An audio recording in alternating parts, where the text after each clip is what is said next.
ನಮಸ್ಕಾರ ಸ್ನೇಹಿತರೆ, ಇಂಧನ ಸಚಿವ ಕೆಜೆ ಜಾರ್ಜ್ ಜೀವನದ ಕತೆ ಗೊತ್ತಾ? ಕೇರಳದ ಮಲಯಾಳಿ ಮಿನಿಸ್ಟರ್ ಹುದ್ದೆವರೆಗೆ ಹೋಗಿದ್ದು ಹೇಗೆ?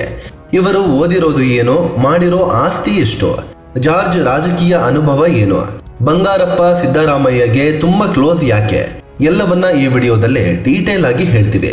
ಅದಕ್ಕೂ ಮುನ್ನ ನೀವಿನ್ನೂ ನಮ್ಮ ಚಾನಲ್ಗೆ ಸಬ್ಸ್ಕ್ರೈಬ್ ಆಗಿಲ್ಲ ಅಂದ್ರೆ ಈಗಲೇ ಆಗಿ ನಮಗೆ ಸಪೋರ್ಟ್ ಮಾಡಿ. ನಿಮ್ಮ ಬೆಂಬಲ ನಮಗೆ ತುಂಬಾ ಮುಖ್ಯ. ಜಾರ್ಜ್ ಹುಟ್ಟಿದ್ದೇ ಕೇರಳದಲ್ಲೇ. ಹೌದು, ಆಶ್ಚರ್ಯ ಆದ್ರೂ ಇದು ನಿಜ.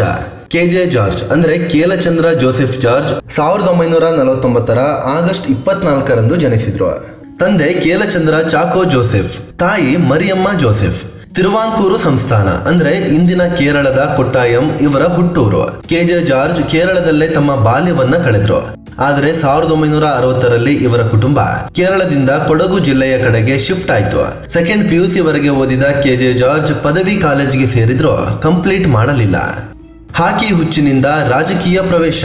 ಕೆಜೆ ಜಾರ್ಜ್ ಯುವಕರಾಗಿದ್ದಾಗ ಕ್ರೀಡೆಯಲ್ಲಿ ತುಂಬಾ ಆಸಕ್ತಿ ಹೊಂದಿದ್ರು. ಅದರಲ್ಲೂ ಹಾಕಿ ಅವರ ಫೇವರೆಟ್ ಆಟವಾಗಿತ್ತು. ಅದಕ್ಕೆ ಸರಿಯಾಗಿ ಕೊಡಗು ಜಿಲ್ಲೆಯಲ್ಲಿ ಹಾಕಿ ಆಟ ತುಂಬಾನೇ ಫೇಮಸ್ ಆಗಿತ್ತು. ಹಾಕಿ ಟೂರ್ನಮೆಂಟ್ಗಳಿಗೆ ಜನ ತುಂಬಾ ಗೌರವ ಕೊಡ್ತಿದ್ರು. 1969ರಲ್ಲಿ ನಡೆದ ಟೂರ್ನಮೆಂಟ್ ನಲ್ಲಿ ಕೆಜೆ ಜಾರ್ಜ್ ಕೂಡ ಭಾಗಿಯಾಗಿದ್ರು. ಆ ಸಲ ಕೆಜೆ ಜಾರ್ಜ್ ಅವರಿದ್ದ ತಂಡ ವಿನ್ ಆಯ್ತು. ಜಾರ್ಜ್ಗೆ ಒಂದು ರೀತಿಯ ಹಬ್ಬದ ವಾತಾವರಣ ಅದಾಗಿತ್ತು. ಇದರಿಂದ ಲೋಕಲ್ ನಲ್ಲಿ ಕೆಜೆ ಜಾರ್ಜ್ ತುಂಬಾನೇ ಫೇಮಸ್ ಕೂಡ ಆದ್ರು. ಇದೇ ಮುಂದೆ ಇವರನ್ನ ರಾಜಕೀಯಕ್ಕೆ ಸೇರಲು ಪ್ರೇರೇಪಿಸಿತು. ಇದರ ನಡುವೆ ಗೋಣಿಕೊಪ್ಪಲು ಯೂತ್ ಕಾಂಗ್ರೆಸ್ ಅಧ್ಯಕ್ಷ ಸ್ಥಾನಕ್ಕೆ ಸ್ಪರ್ಧೆ ಮಾಡಿ ವಿನ್ ಕೂಡ ಆದ್ರು. ಹೀಗೆ ಕೆಜೆ ಜಾರ್ಜ್ ಕಾಂಗ್ರೆಸ್ ಮೂಲಕ ರಾಜಕೀಯಕ್ಕೆ ಎಂಟ್ರಿ ಕೊಟ್ರು. ಸಂಜಯ್ ಗಾಂಧಿ ಟೈಮಿನ ಯೂತ್ ಲೀಡರ್. ರಾಜಕೀಯಕ್ಕೆ ಎಂಟ್ರಿ ಕೊಟ್ಟ ಜಾರ್ಜ್ ತಿರುಗಿ ನೋಡಲೇ ಇಲ್ಲ. ಒಂದರ ಮೇಲೊಂದರಂತೆ ಪೋಸ್ಟ್ ಗಳನ್ನ ಪಡೆಯುತ್ತಾ ಸಾಗಿದ್ರು. ವಿರಾಜಪೇಟೆ ಯೂತ್ ಕಾಂಗ್ರೆಸ್ ಅಧ್ಯಕ್ಷರಾದ್ರು. 1969ರಲ್ಲಿ ಕಾಂಗ್ರೆಸ್ ಇಬ್ಬಾಗವಾದಾಗ ಕೆಜೆ ಜಾರ್ಜ್ ಇಂದಿರಾ ಗಾಂಧಿಯ ಕಾಂಗ್ರೆಸ್ಗೆ ಸಪೋರ್ಟ್ ಮಾಡಿದ್ರು. ಆಗ ಆರ್ ಗುಂಡೂರಾವ್ ಕೊಡಗು ಕಾಂಗ್ರೆಸ್ನ ದೊಡ್ಡ ನಾಯಕರಲ್ಲಿ ಒಬ್ಬರಾಗಿದ್ರು.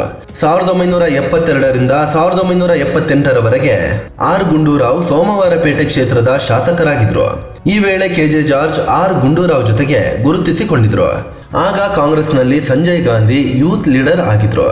ನಂತರದಲ್ಲಿ ಜಾರ್ಜ್ ಕೂರ್ಗ್ ಜಿಲ್ಲಾ ಕಾಂಗ್ರೆಸ್ನ ಅಧ್ಯಕ್ಷರಾದ್ರು. ಕೇರಳಕ್ಕೆ ಕುಟುಂಬ, ಬೆಂಗಳೂರಿಗೆ ಜಾರ್ಜ್. ಕೆಜೆ ಜಾರ್ಜ್ ರಾಜಕೀಯದಲ್ಲಿ ಆಕ್ಟಿವ್ ಆಗ್ತಿದ್ದಂತೆ ಅವರ ಕುಟುಂಬ ಕೇರಳಕ್ಕೆ ಶಿಫ್ಟ್ ಆಯ್ತು. ಆದ್ರೆ ಕೆಜೆ ಜಾರ್ಜ್ ಮಾತ್ರ ಬೆಂಗಳೂರಿಗೆ ಬಂದು ಬಿಟ್ರು.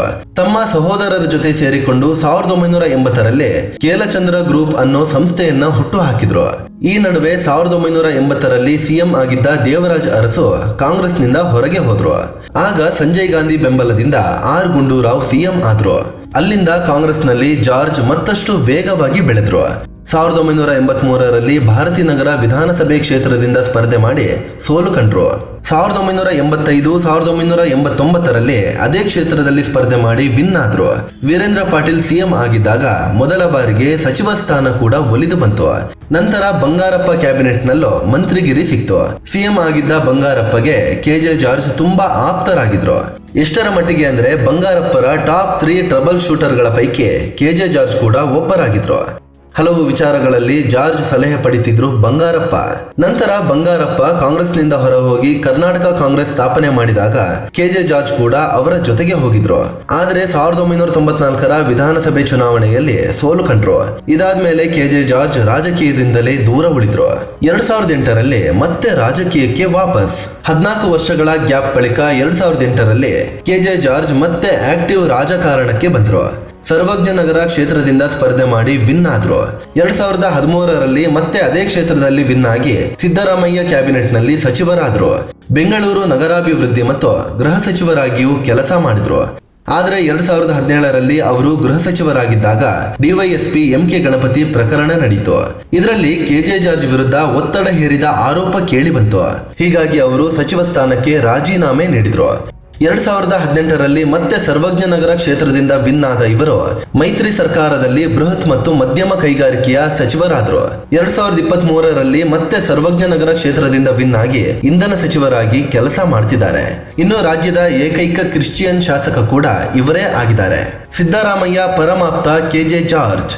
ಕೆಜೆ ಜಾರ್ಜ್ ಮೊದಲಿಂದಲೂ ಸಿದ್ದರಾಮಯ್ಯ ಆಪ್ತ ವಲಯದಲ್ಲಿ ಗುರುತಿಸಿಕೊಂಡಿದ್ದಾರೆ. IAS ಅಧಿಕಾರಿ DK ರವಿ ಸಾವನ್ನಪ್ಪಿದಾಗ ಕೆಜೆ ಜಾರ್ಜ್ ಗೃಹ ಸಚಿವರಾಗಿದ್ರು. ಆಗ ಡಿ.ಕೆ. ರವಿ ಸಾವಿಗೆ ರಾಜಕೀಯ ಒತ್ತಡವೇ ಕಾರಣ. ಗೃಹ ಸಚಿವ ಕೆ.ಜೆ. ಜಾರ್ಜ್ ರಾಜೀನಾಮೆ ಕೊಡಬೇಕು ಅಂತ ವಿಪಕ್ಷಗಳು ಒತ್ತಾಯಿಸಿದ್ವು. ಆದ್ರೆ ಆ ಟೈಮಲ್ಲಿ ಸಿಎಂ ಆಗಿದ್ದ ಸಿದ್ದರಾಮಯ್ಯ ಕೆ.ಜೆ. ಜಾರ್ಜ್ ಪರವಾಗಿ ನಿಂತಿದ್ರು. ಅದೇ ರೀತಿ ಡಿವೈಎಸ್ಪಿ ಎಂ.ಕೆ. ಗಣಪತಿ ಸಾವನ್ನಪ್ಪಿದಾಗಲೂ ಮೊದಲಿಗೆ ಸಿದ್ದರಾಮಯ್ಯ ಕೆ.ಜೆ. ಜಾರ್ಜ್ ಪರವಾಗಿ ಬ್ಯಾಟ್ ಬೀಸಿದ್ರು. ಆದ್ರೆ ಕೊನೆಗೆ ಕೆ.ಜೆ. ಜಾರ್ಜ್ ರಾಜೀನಾಮೆಯನ್ನ ಪಡೆಯಲೇಬೇಕಾಯ್ತು. ಆದ್ರೆ ಎರಡೂ ಪ್ರಕರಣಗಳಲ್ಲಿ ಕೆ.ಜೆ. ಜಾರ್ಜ್ ಪಾತ್ರ ಏನೂ ಇಲ್ಲ ಅಂತ ತನಿಖೆಯಲ್ಲಿ ಬೆಳಕಿಗೆ ಬಂತು. ಇನ್ನು 2018ರಲ್ಲಿ ಸಿದ್ದರಾಮಯ್ಯಗೆ ಇನ್ನೋವಾ ಕಾರಲ್ಲಿ ಓಡಾಡೋಕೆ ಕಷ್ಟ ಆಗ್ತಿತ್ತು. ಹೀಗಾಗಿ ಕೆ.ಜೆ. ಜಾರ್ಜ್ ತಮ್ಮ ಟೊಯೋಟಾ ಲ್ಯಾಂಡ್ ಕ್ರೂಸರ್ ಕಾರನ್ನ ಪೆಟ್ರೋಲ್ ಕೂಪನ್ ಸಹಿತ ಸಿದ್ದರಾಮಯ್ಯಗೆ ಕೊಟ್ಟಿದ್ರು. ಸಿದ್ದರಾಮಯ್ಯ ಮೊದಲ ಅವಧಿಯಲ್ಲಿ ಸಿಎಂ ಆಗಿದ್ದಾಗ ಸಂಜೆ ಆಯ್ತು ಅಂದ್ರೆ ಕೆ.ಜೆ. ಜಾರ್ಜ್ ಅವರ ಮನೆಯಲ್ಲಿ ಕಾಲ ಕಳೀತಿದ್ರು. ಕುಟುಂಬ ಮತ್ತು ಆಸ್ತಿ. ಕೆ.ಜೆ. ಜಾರ್ಜ್ ಸುಜಾ ಅನ್ನೋರನ್ನ ಮದುವೆ ಆಗಿದ್ದಾರೆ. ಇವರಿಗೆ ರಾಣಾ ಅನ್ನೋ ಮಗ ಮತ್ತು ರೆನಿಟಾ ಅನ್ನೋ ಮಗಳಿದ್ದಾರೆ. ರಾಜಕೀಯದ ಜೊತೆಗೆ ಜಾರ್ಜ್ ಓರ್ವ ಉದ್ಯಮಿ ಕೂಡ ಹೌದು. ಇವರ ಮಾಲೀಕತ್ವದಲ್ಲಿ ಹಲವಾರು ಕಂಪನಿಗಳಿದ್ದು 214 ಕೋಟಿ ರೂಪಾಯಿ ಮೌಲ್ಯದ ಆಸ್ತಿ ಹೊಂದಿದ್ದಾರೆ.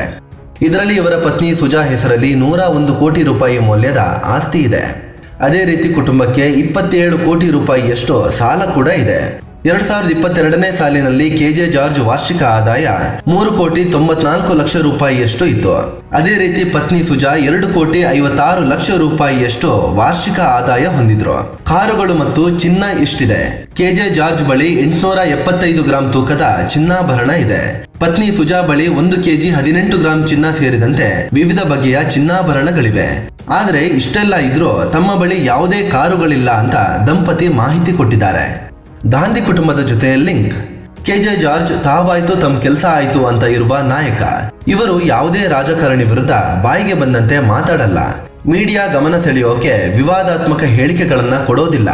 ಇವರು ಸಚಿವರಾಗಿದ್ರೆ ಮಾತ್ರವೇ ಸುದ್ದಿಯಲ್ಲಿ ಇರ್ತಾರೆ. ಇಲ್ಲವಾದ್ರೆ ಇವರದ್ದು ಸುದ್ದಿಯೇ ಇರೋದಿಲ್ಲ. ಅಷ್ಟರ ಮಟ್ಟಿಗೆ ತಂಪಾಡಿಗೆ ತಾವಿರ್ತಾರೆ. ಆದರೂ ಪಕ್ಷದ ಹೈಕಮಾಂಡ್ ಲೆವೆಲ್ನಲ್ಲಿ ತಮ್ಮದೇ ಆದ ಹಿಡಿತ ಕೂಡ ಹೊಂದಿದ್ದಾರೆ. 5-6 ದಶಕಗಳಿಂದ ಕಾಂಗ್ರೆಸ್ನಲ್ಲಿ ಗುರುತಿಸಿಕೊಂಡಿರುವ ಇವರಿಗೆ ಗಾಂಧಿ ಕುಟುಂಬದ ಜೊತೆಗೆ ಒಳ್ಳೆಯ ಲಿಂಕ್ ಇದೆ. ಇಂದಿರಾ ಗಾಂಧಿಯಿಂದ ಹಿಡಿದು ಈವರೆಗೆ ಗಾಂಧಿ ಕುಟುಂಬದ ಎಲ್ಲಾ ಜನರೇಷನ್ನ ಕೆ.ಜೆ. ಜಾರ್ಜ್ ನೋಡಿದ್ದಾರೆ. ಸ್ನೇಹಿತರೆ, ಇದು ರಾಜ್ಯದ ಏಕೈಕ ಕ್ರಿಶ್ಚಿಯನ್ ಶಾಸಕ ಸಚಿವ ಕೆ.ಜೆ. ಜಾರ್ಜ್ ಬೆಳೆದು ಬಂದ ಹಾದಿಯ ಬಗ್ಗೆ ಮಾಹಿತಿ ಕೊಡುವ ಪ್ರಯತ್ನ. ಇವರ ಬಗ್ಗೆ ನಿಮಗೆ ಏನನ್ಸುತ್ತೆ ಅಂತ ಕಾಮೆಂಟ್ ಮಾಡಿ ಹೇಳಿ. ಅದೇ ರೀತಿ ನೀವಿನ್ನೂ ನಮ್ಮ ಚಾನಲ್ಗೆ ಸಬ್ಸ್ಕ್ರೈಬ್ ಆಗಿಲ್ಲ ಅಂದ್ರೆ ಈಗಲೇ ಆಗಿ ನಮಗೆ ಸಪೋರ್ಟ್ ಮಾಡಿ. ನಿಮ್ಮ ಬೆಂಬಲ ನಮಗೆ ತುಂಬಾ ಮುಖ್ಯ. ಧನ್ಯವಾದ.